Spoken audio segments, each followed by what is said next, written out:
Hi, everyone. Thank you so much for joining us. My name is Maria Flynn, and I am the President and CEO of Jobs for the Future.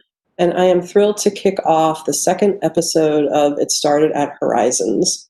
Today's conversation is around career navigation, and it is really exciting to me to be focusing on this topic because I often cite the lack of a comprehensive career navigation system as one of the biggest gaps in our public education and workforce systems in our country today.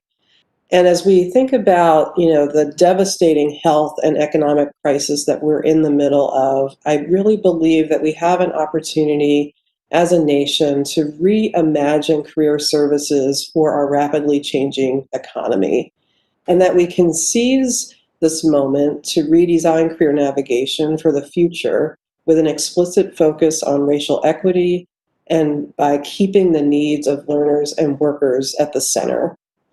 So on average, American workers will hold 12 different jobs during their lives. I took a moment a few minutes ago and counted up, and I realized I've had 11 so far. So I am on track for that number for sure, and I'm sure many of us on the line are. But what that means is that we can no longer view career navigation as a one-off service with learning, working, and career training set up in a linear path.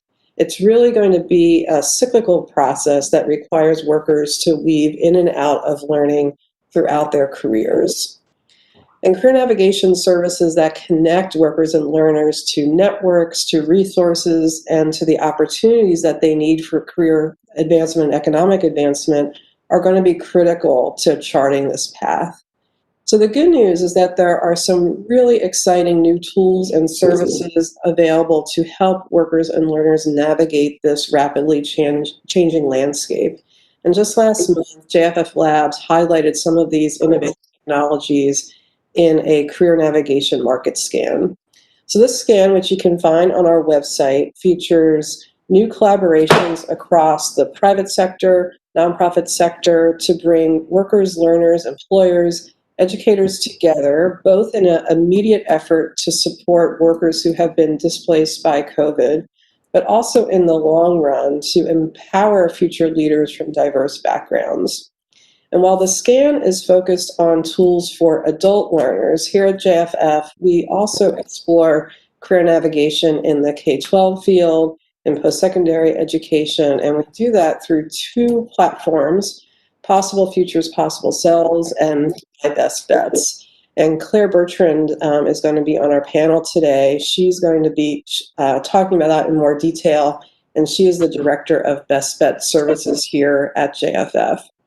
And I'm also thrilled that we have two great external leaders with us. Nitzan Pelman, who is the CEO of Climb Higher, is here, and Chris Motley, who is the CEO of Mentor Spaces. And they're going to be speaking about their programs and their innovative career navigation platforms and the resources that they provide to learners and workers to help them advance. And so by the end of this discussion, I hope that we'll all come away with a clear picture of career navigation trends across the education to work ecosystem from K-12 through workforce, and that we'll all have a sense of where we are now, where we're going, and how we'll get there. And so now I'm going to turn this over to Alex Swartsel, who is the Deputy Director of Acceleration for JFFLabs. And Alex is going to moderate the panel. So panelists, thank you so much for being here with us today. And please turn on your cameras, and Alex will take it from here. Thank you so much, Maria. And thanks to all of you for joining us this afternoon for what I hope is going to be a great and engaging conversation on career navigation.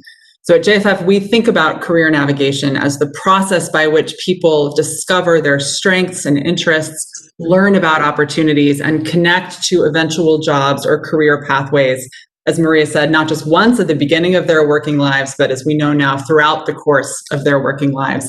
I'm so excited today to be joined by this terrific panel that Maria just set up for us. And we'll start by asking each one of them an introductory question and telling you all a little bit more about who they are.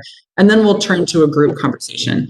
As we go along, please be sure to put your questions in the chat. We're going to make sure we set some time aside at the end of the conversation today to hear from you about what you're interested in learning from this group of speakers today. So let me start with our own Clare Bertrand, who, as Maria said, is Director of Best Bet Services, or My Best Bets, here at JFFLabs. Clare focuses on innovating and scaling career pathway decision-making for young people who are overage, undercredited, and low income. Before joining JFF, Clare worked with Teachers 21 and the Mattapan Family Service Center in Boston.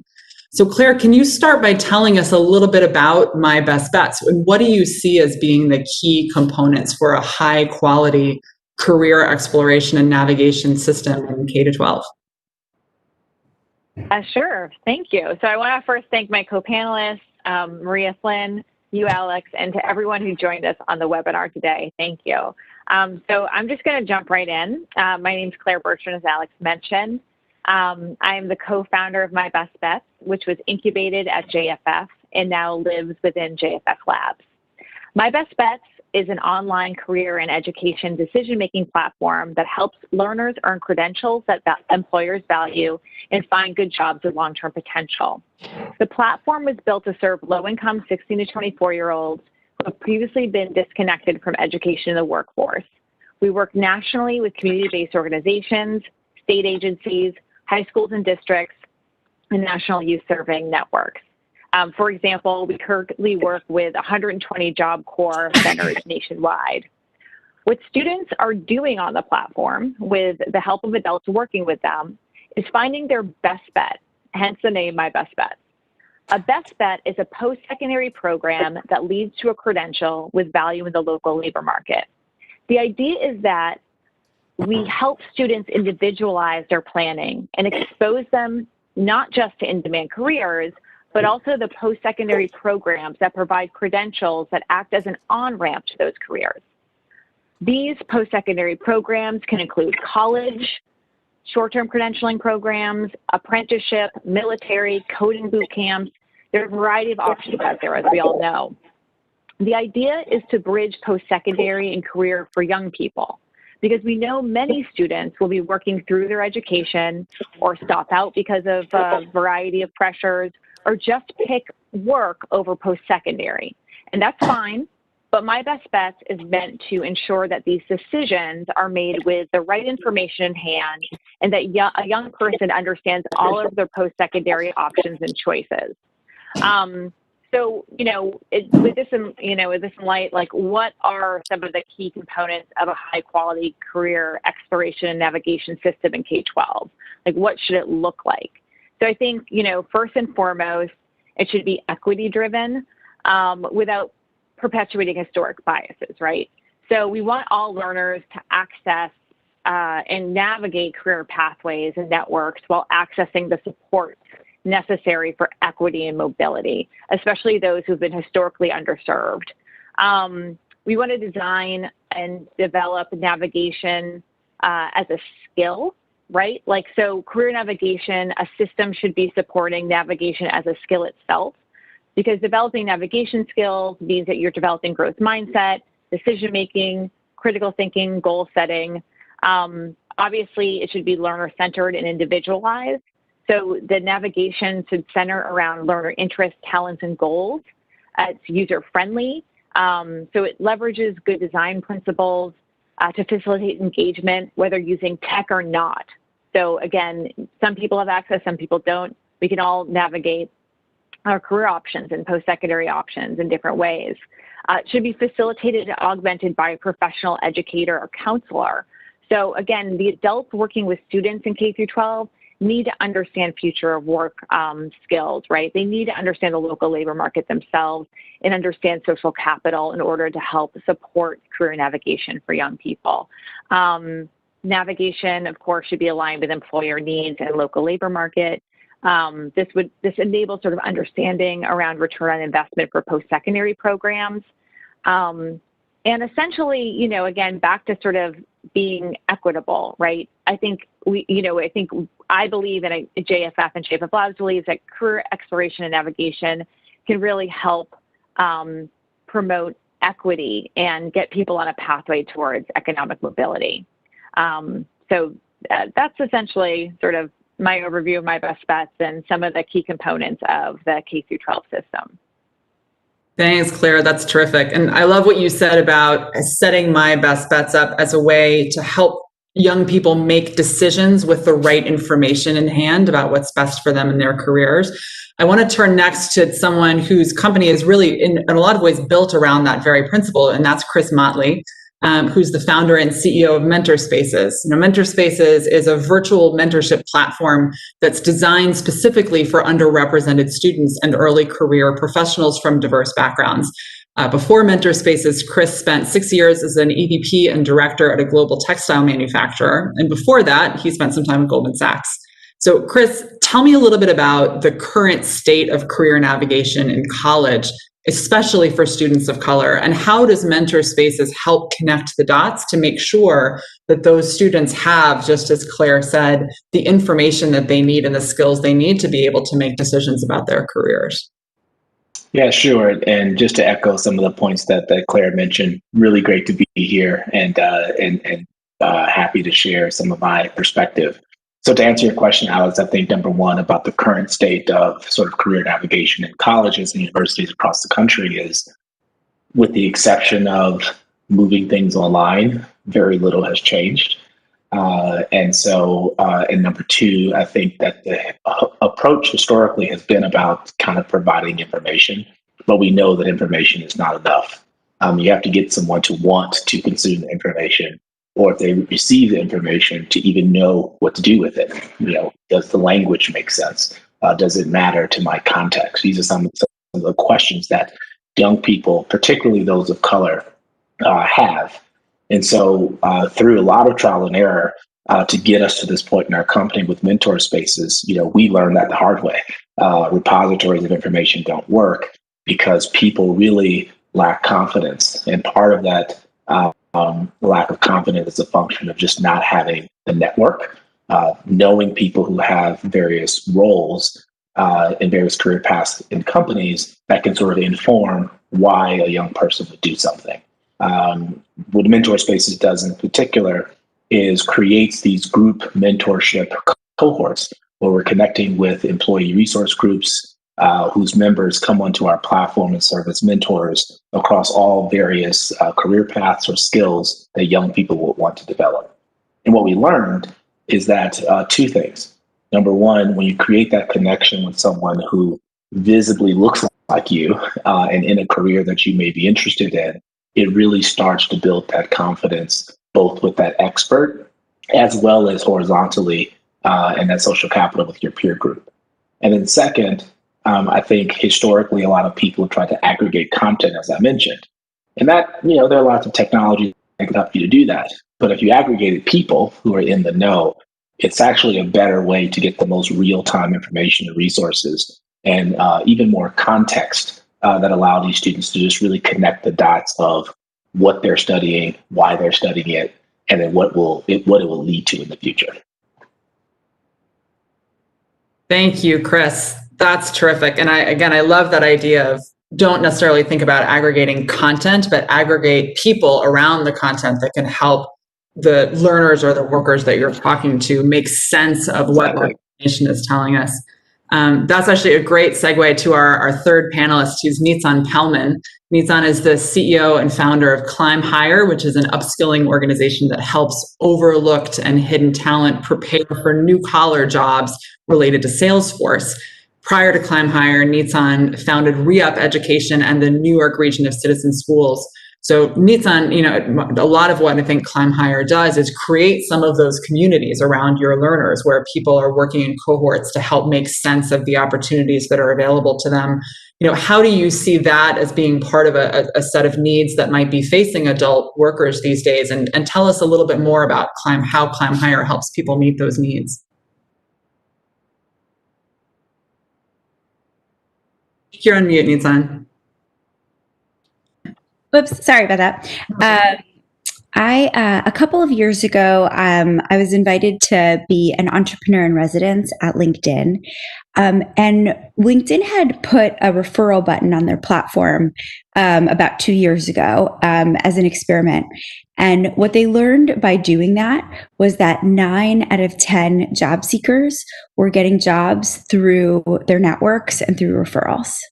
And I just started to really deeply reflect for myself on my own job journey and my own career navigation journey, and realized that every job that I had ever gotten came through a relationship and through a network as well. And then I was, perfectly fitted into that 9 out of 10 statistic. And then I started to look around at everyone that I was friends with and realized, as much as I so want to be distinctly unique, I was distinctly ununique in this way, because this is how everybody gets jobs.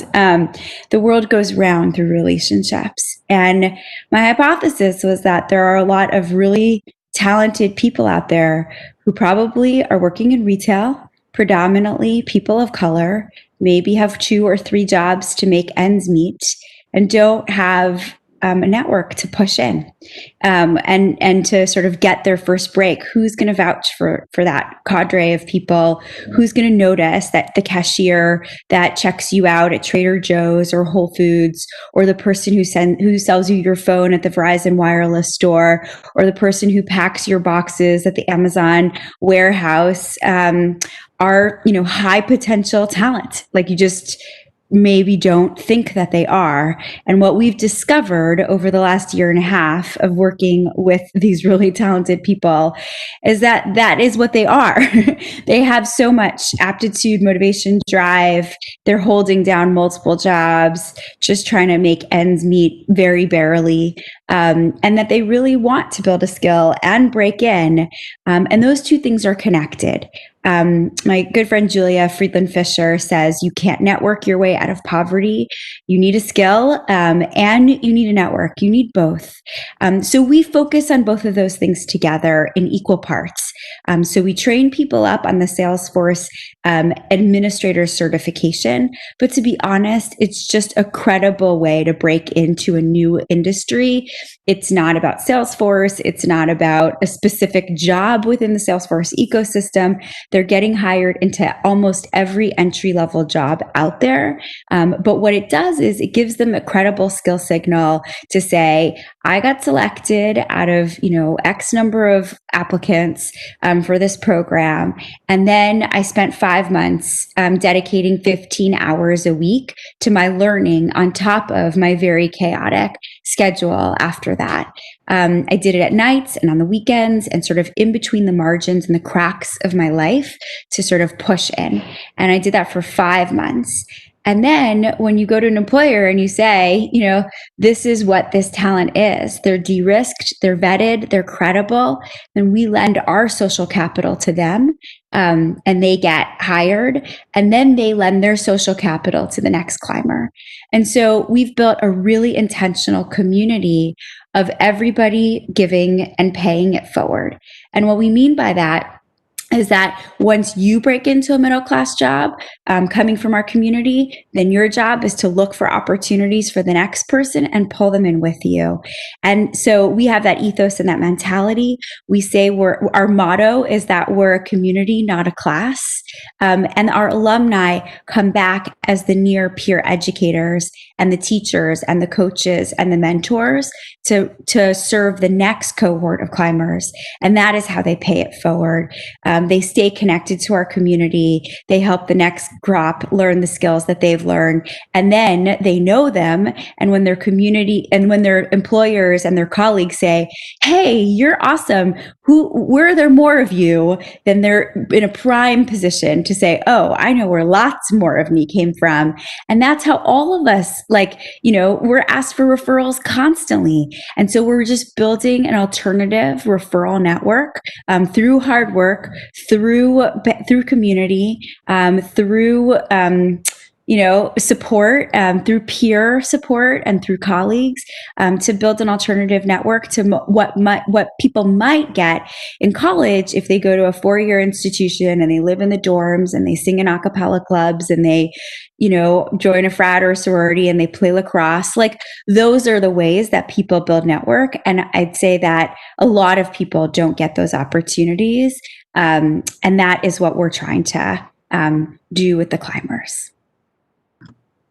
Thanks, Nitzan. I feel like a lot of what I'm hearing from all three of you is this idea of how do we give people an opportunity who may not be visible in traditional models of career navigation or the traditional ways that we think of connecting people to work, who are likely very high potential or could be very highly skilled in different areas.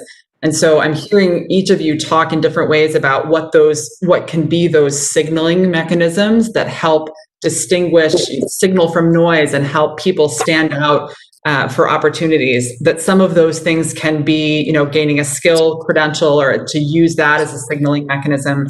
That others of those things might be sort of tapping into a network. I can just imagine with the tens of millions of people unemployed in the United States today, that those people must each feel like one person standing alone in a crowd of millions of people trying to stand out and to be noticed as they seek their next opportunity. As you all look at trends in the career navigation world, what are you seeing start to emerge as being additional ways that either people acting independently as job seekers or as learners can start to send those signals about their own interests, their own capabilities, ability to contribute? Or ways that an employer, for instance, or an intermediary acting in the system can look to try to identify people that might potentially be really good fits for an opportunity that go beyond some of these traditional, where you went to school, which a cappella group you sang with, right? Some of the signifiers that have been used in the past. And I'd open that up to one of you who wants to jump in. I'm happy to sort of take the first crack at it. I would say one of the biggest challenges that we see now in this space is that if you have a non-traditional background, so you were that Amazon warehouse, packer of boxes, and now you upskill and you have a new certification, you still have no experience and you don't have that sort of like fancy background. And so your resume, no one is going to pull your resume off of a cold stack and be like, wow, you have this brand new cert and you worked at the Amazon warehouse. Like, no one's pulling that resume. And that's why social capital is so important, but also there's an experience chasm. And we talk to employers all the time about it because they'll say to us, we really want to hire diverse talent. Your people are so great. They're so impressive. We're going to put them through our pipeline. And then they get to a finalist round and sometimes they come back and they're like, well, we couldn't hire them because they don't have experience. And it's like, well, there's a reason why we have a diversity and inclusion issue, and every single company now has to shout from the rooftops why diversity and inclusion is important to them and hire D&I people and all this stuff. And it's look, if you only are going to take people with experience, you will fight for the very small number of Black people finishing Stanford right now. And that's, a great way to, go after the very small number that everyone else is going after. But if you really want to fundamentally change things, you have to open up for people who don't have experience and put them into entry-level roles, find other credible skill signals to denote their motivation, their drive, their aptitude, and then take a risk and let them soar and train them. Because otherwise you can't build a more diverse workforce at the director level. You got to bring them in at the junior level, and then you have a pipeline of talent to pull from. And I think that message, I have that hard conversation with employers almost every day at this point. And I think it's really eye opening for them. And I think like the idea of like, oh, like we have to, do hiring a little bit differently so that we're not just obsessed with the same question over and over again. Like, what did you do that makes it clear that you will know how to do this job? It's like, who are you and what are the things that you've done in your lifetime that demonstrate your drive and your motivation to be successful here? Thanks, Nitzan. To piggyback on that a little bit, I think there are a couple of trends. So one, I think an obvious trend is that people are looking at new ways to do this work. And that's obviously a function of this shared experience, what we're all experiencing with COVID, and just this conversation about systemic racism.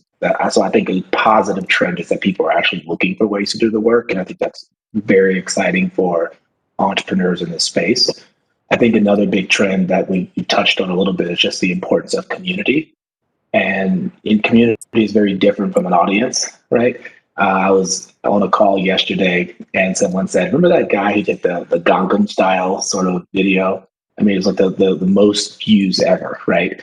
And he'd probably done one other thing. And that's sort of an example of an audience. But the community is that, people are sticky to this group of people because the community is providing some real tangible value. So I think that's a very positive trend because when you have community and communities that actually deliver value, those communities can unlock a lot of opportunity for the community members. And if they don't, the people will leave, regardless of the technology you have or how nice the brand is. So I think it's a very exciting trend. And I think another exciting trend is when you have a labor market that's challenged like we have right now, people know they have to do more to stand out. And that just basically means a lot of content is being produced, a lot of data is being produced. And I think a lot of positive trends are happening with AI in terms of people are willing to give up their information if they're going to have a more personalized and streamlined experience. I think that sort of transaction, that understanding is embedded and understood, which again can help fuel more helpful uses of AI in terms of advancing your career. Yeah, I think that's interesting. I think people are finally hip to the fact that they have been giving up their information, and now we actually realize it. I wanted to sort of piggyback again on what everyone on the panel is saying, and just I'm nodding my head vigorously and have a ton of questions for each of you. But I think where, in sort of sitting at the sort of on the K-12 chair here, a lot of these trends that you're seeing, in post-secondary workforce are, trickling down into K-12 in terms of what you see for trends, right? And I mean, I think there's always been this wall between college and career when you're talking about readiness, when you're talking about navigation.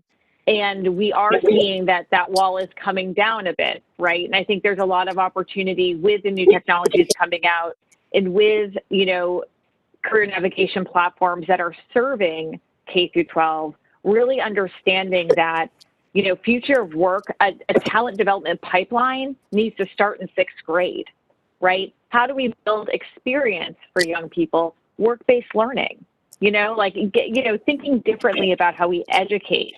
And I think that's been accelerated, right, because of COVID. But I think what happens sometimes when there's a big disruption is that people go immediately back to what they know. People haven't been able to do that really, but you can be online and still deliver the same type of teaching you were delivering face-to-face.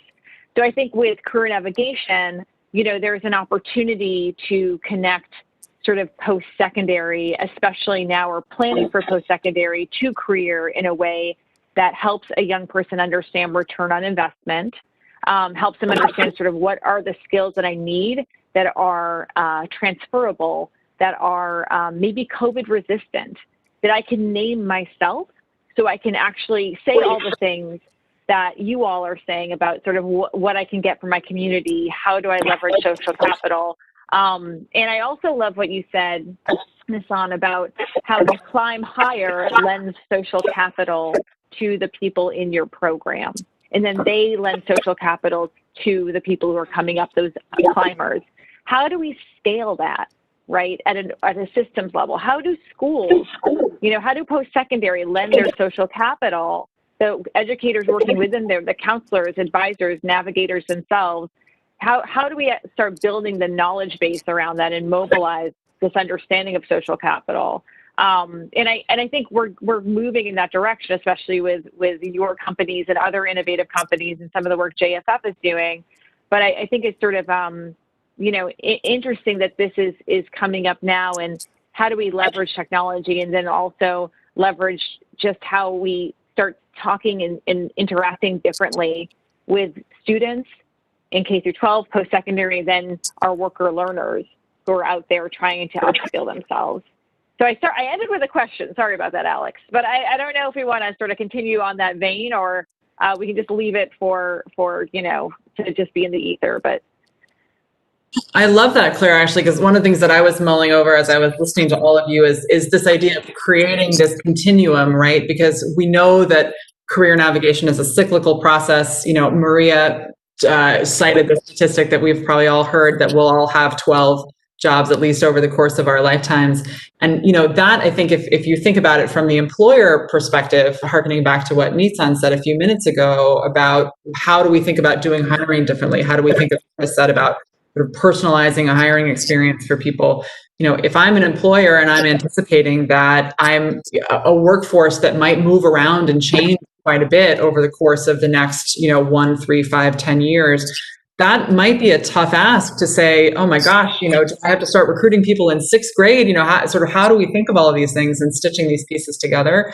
So I am curious for everyone's thoughts about, if we're thinking about this from a systems level, what does it look like for us to really to start with the end in mind, as they would say, and to start thinking at the kindergarten level, at the 6th grade level, about what someone's career trajectory ought to be, and how can we all play a role in that conversation, including, the employer that's going to create the job that 6th grader is going to occupy at some point in their lives. What does that make you all think?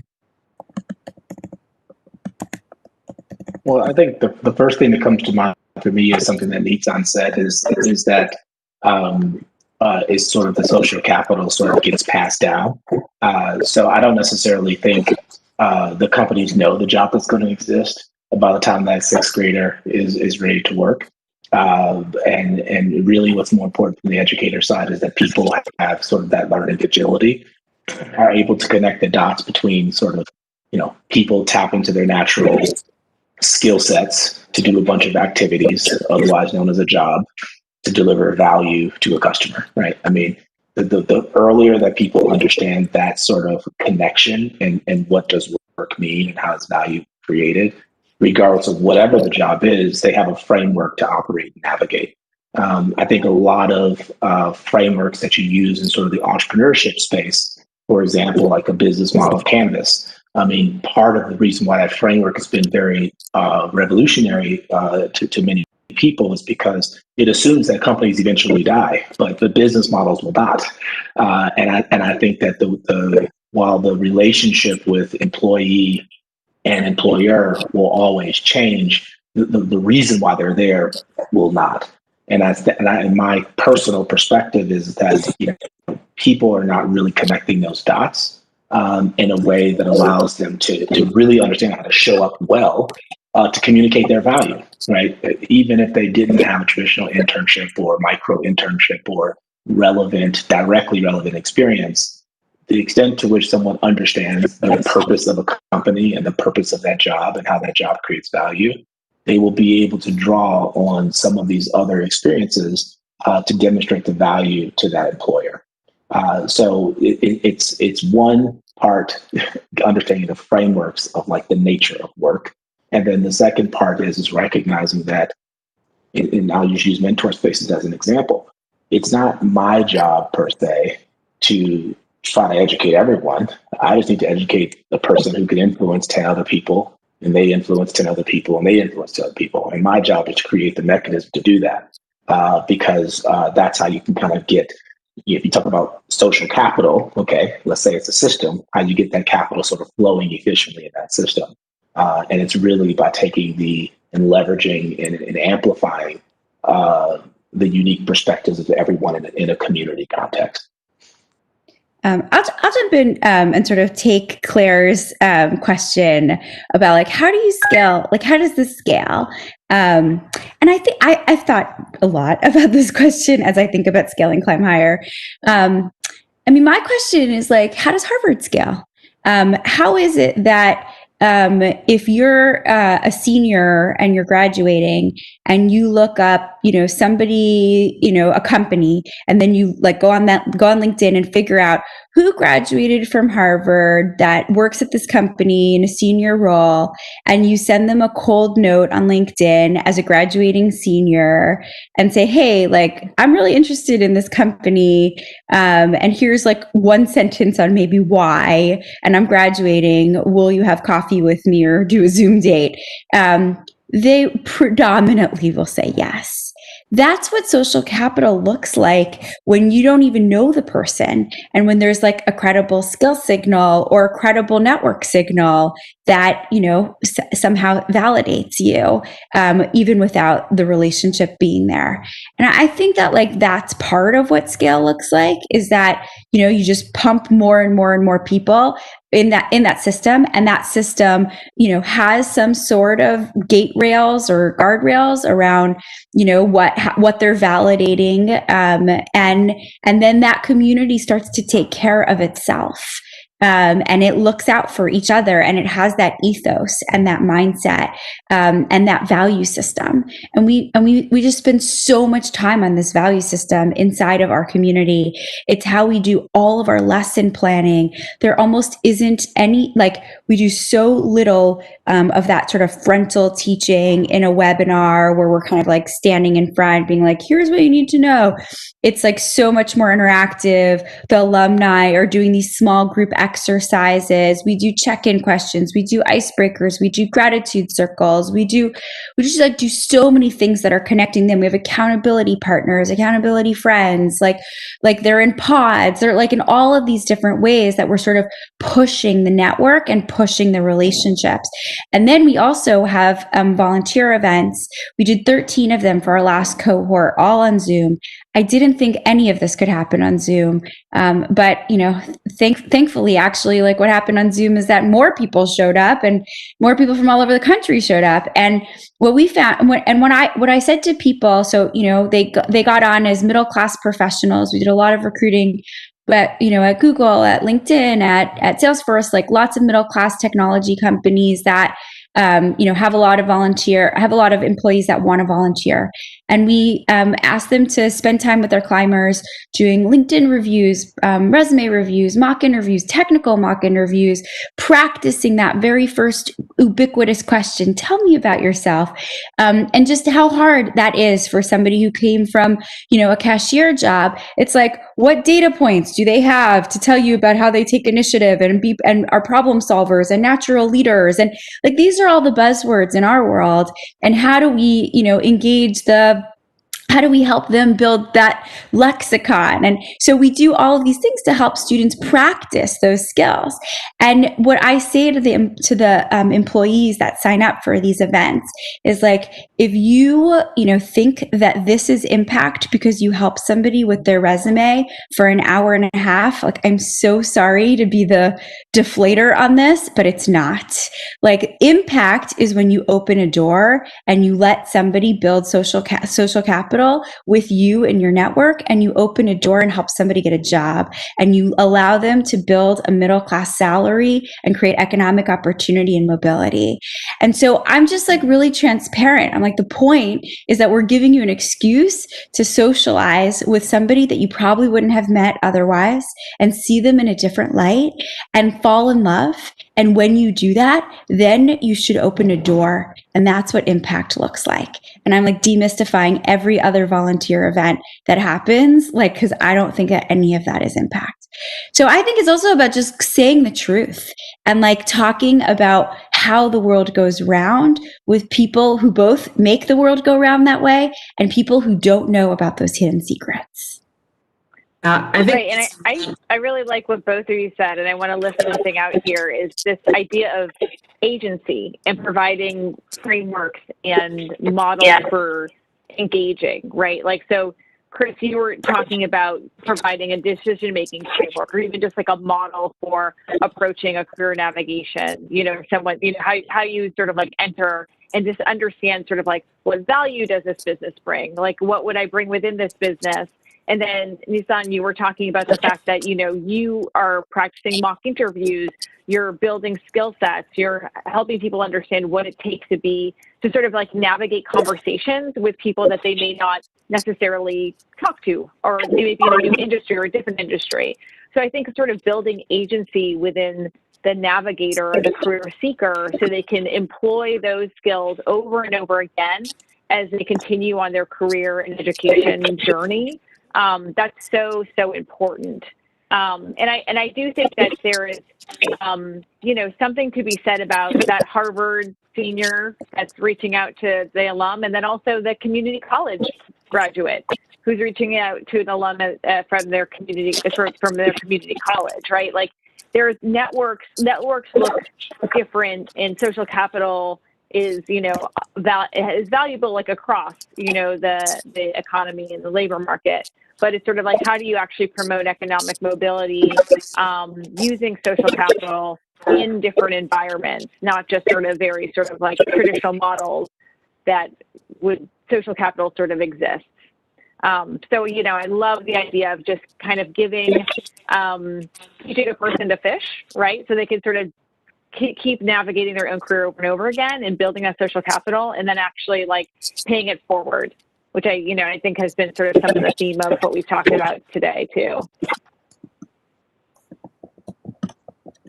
I love that, Claire. And I want to just ask quickly if I'm sure that if you're not speaking that you're muted, because I think we might be getting a little bit of feedback I'm hearing. So just check that for me if you would. But I wanted to pick up on a theme that I'm hearing underlying a lot of what folks have shared so far, which is sort of relationships and empathy as the core of what we're talking about when we talk about social capital. And especially circling back to a topic that Maria raised for us at the very beginning of the call, which is the way that we can design career navigation services and systems equitably, right? So something that Nitzan said a minute ago is this idea of, what does it look like for you to open a door for somebody who you might otherwise never have met if it had not been for this opportunity to connect?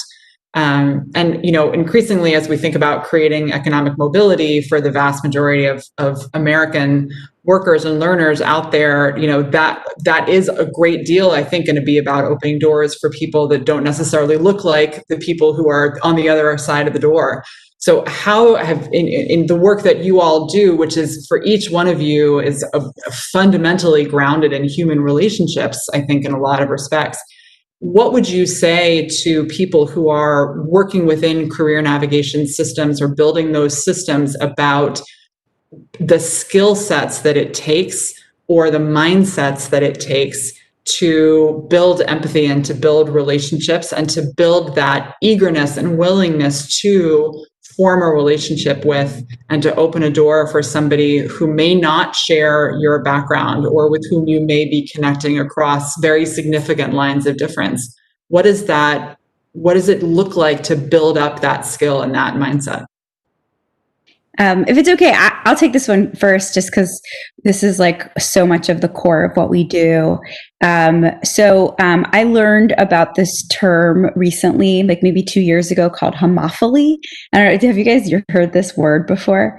Do you guys know it? I don't know if it's like a mainstream word or not.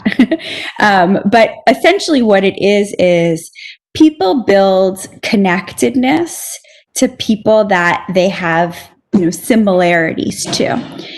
So it's like, oh, you played lacrosse? Oh, you were in that a cappella group? Oh, you went to Harvard?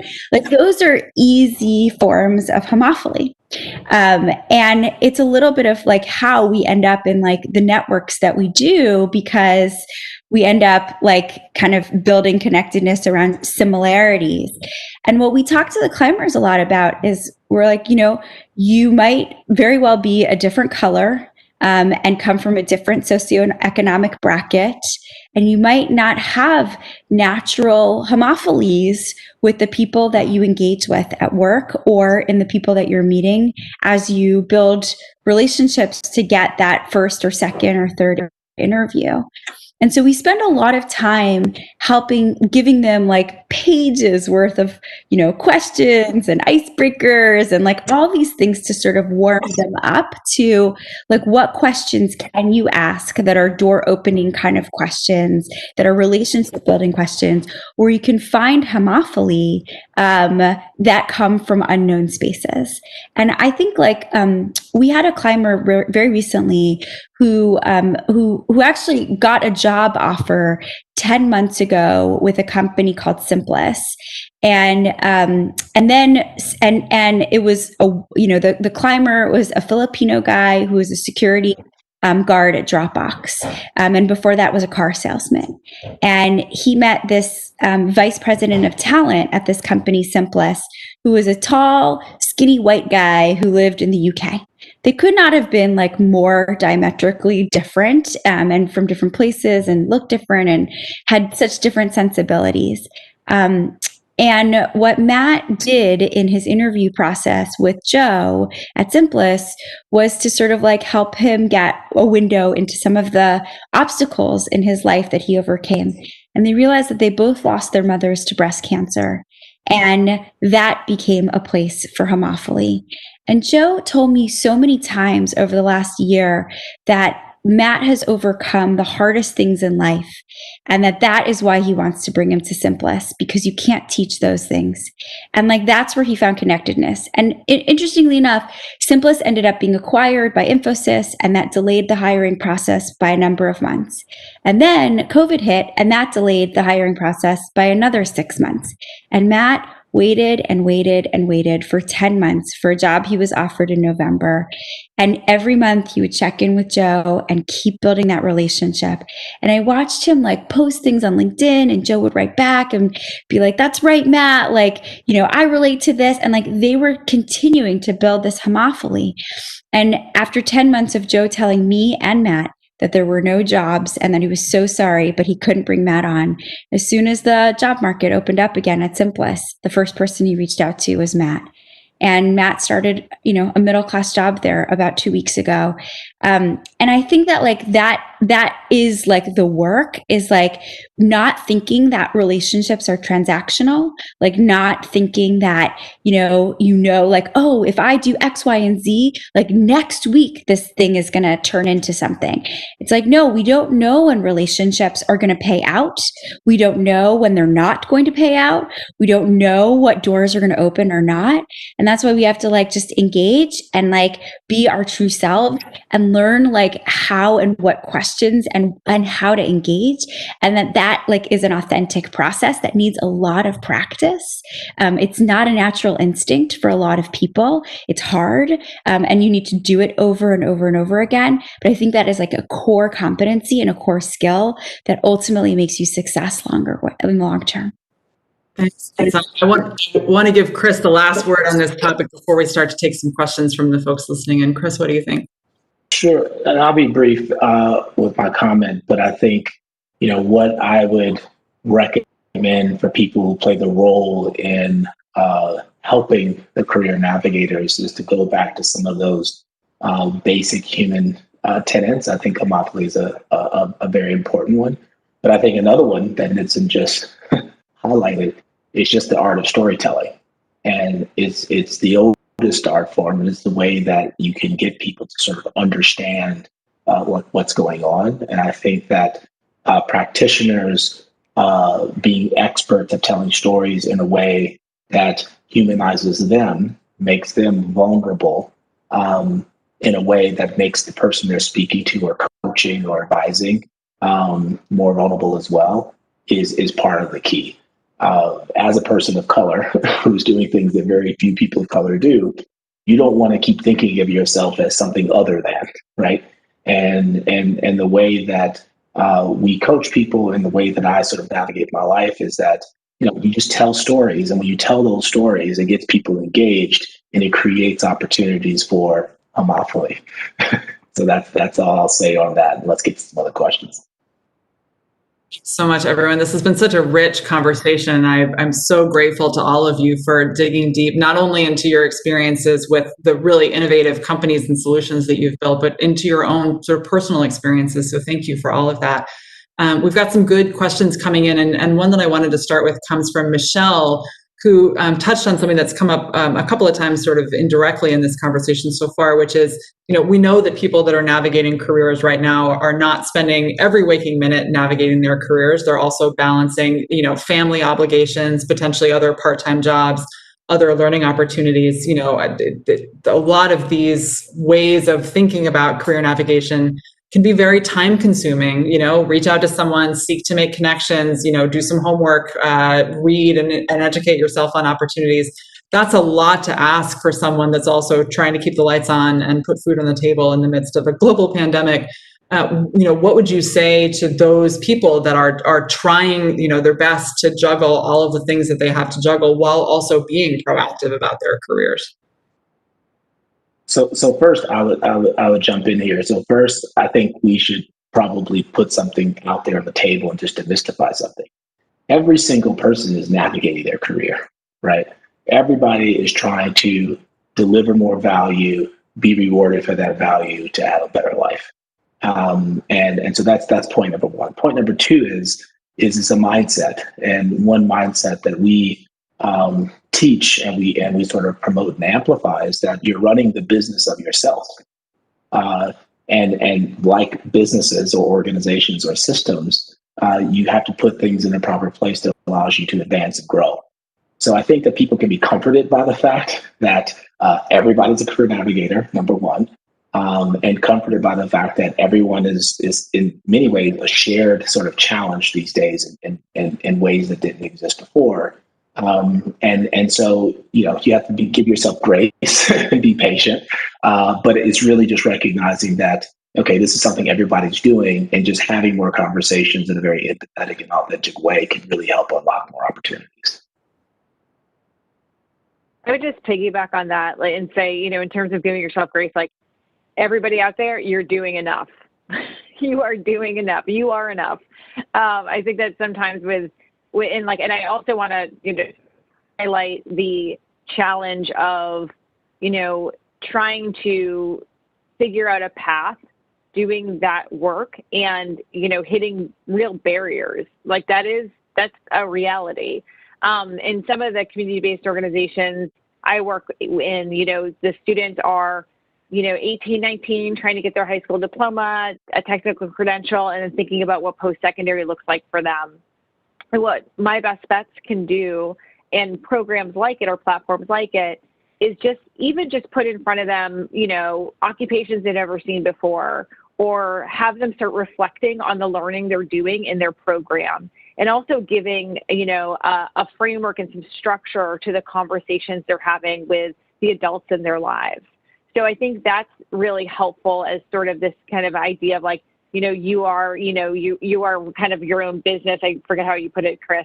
But I think that sort of idea of just sort of grounding people in the fact that it's okay to access information, it's okay to ask questions, and even if it's so sort of like little by little, get your diploma first, get this credential, start thinking about what's next for you in post-secondary while you have a job, while you're taking care of your child. It's, just, again, having those moments where you have an opportunity to interact with like information about how education or credential can move you into a career.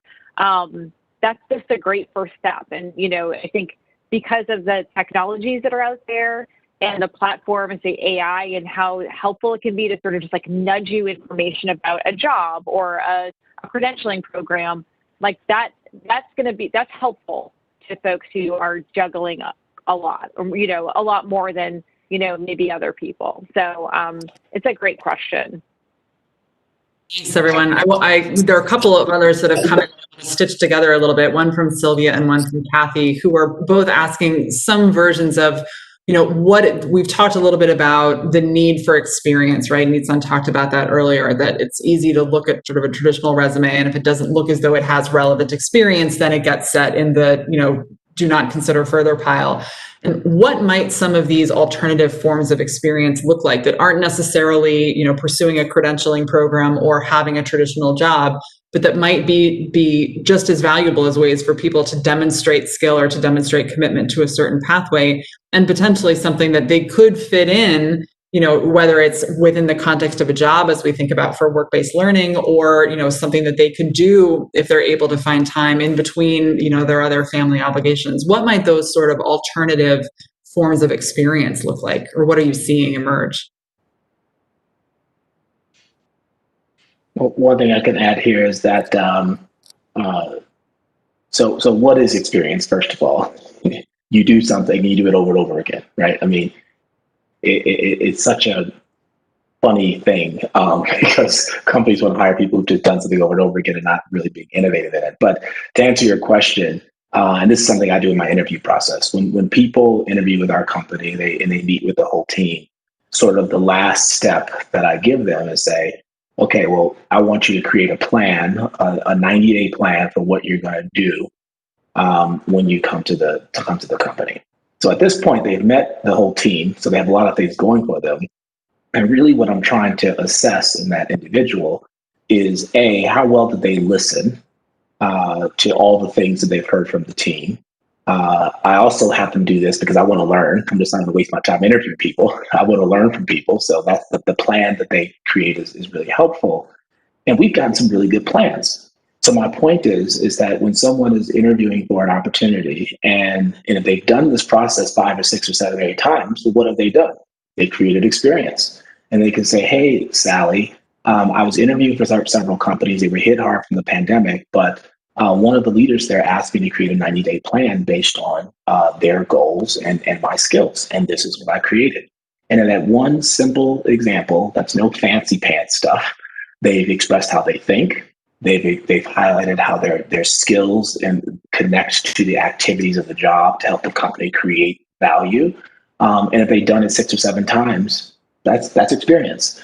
That's one example. I think the other example is, LinkedIn, more than anything today, I feel is just a great publishing platform.